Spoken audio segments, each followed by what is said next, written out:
Breaking mga ka-updates! Sumabog na ang baho sa Senado.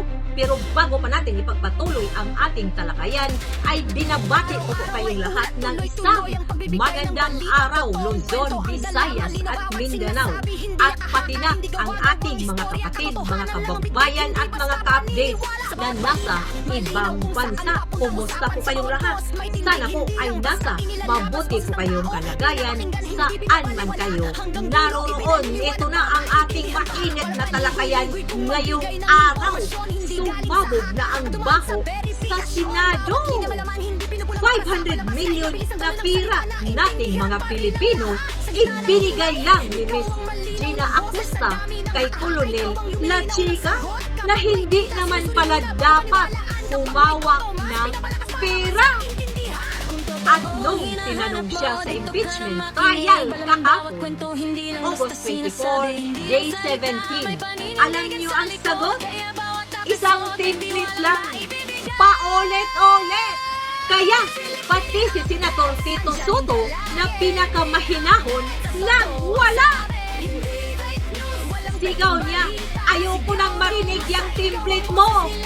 Si Senator Raffy Tulfo naman, stupid kasang blind loyalty. At si Ping Lacson, sabi niya, hindi kita maiksnakan ng sagot. Mga idol, ano ba ang tinatago ni Miss Acosta? At bakit ayaw niya banggitin si VP Sara? Panoorin niyo hanggang dulo. Mga ka-updates at mga idol ko, sino ba si Gina Acosta?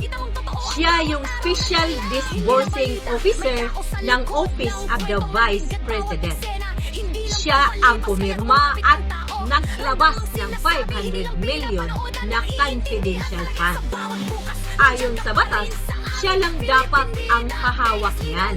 Pero binigay niya lahat kay Colonel Raymond La Chica, yung security chief ni VP Sara.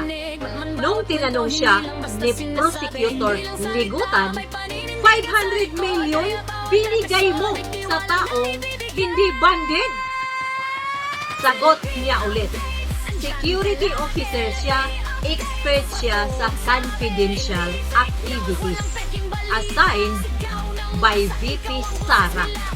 Paulit-ulit, kaya sabi ni Prosecutor Ligutan, can't answer. Template lang yan. Dito na naggalit ang mga senador, mga ka-updates at mga idol ko. Una, si Senator Judge Tito Soto, I don't want to hear the template. Ibig sabihin, sawa na siya. Pangalawa, si Senator Raffy Tulfo. Maawa daw siya, pero sabi niya, stupid ka in the name of blind loyalty. Pangatlo, si Senator Ping Lacson, I cannot extract answer from you. At ang pinakamatindi, dineclare na siyang hostile witness ng korte. Ibig sabihin, nagsisinungaling o ayaw makipagtulungan. Pero mga idol, may nakapansin noong defense ang nagtanong, biglang gumaling ang memorya niya sa Davao City. Nung prosecution, hindi ko maalala. Magic, di ba? Ano sa tingin ninyo mga ka-updates at mga idol ko? Kagaya ng sinabi ng viewer natin na si Noel Bicalan, protektahan talaga niya ang amo niya. Kasi pag nagsalita siya, sinong mananagot? Si VP Sara Duterte. Kaya mga template lang ang sagot niya para walang lusot.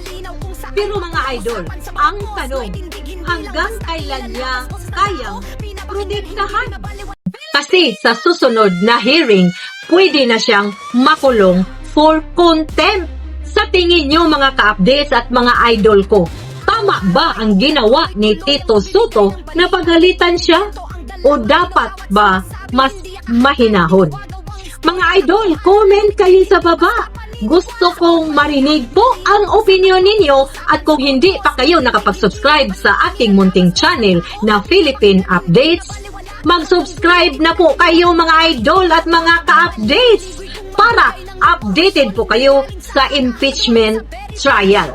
Meron tayong bagong video mamaya ulit. Maraming salamat. Ako po si Linda ng Philippine Updates at huwag kalimutan, mag-ingat po tayong lahat.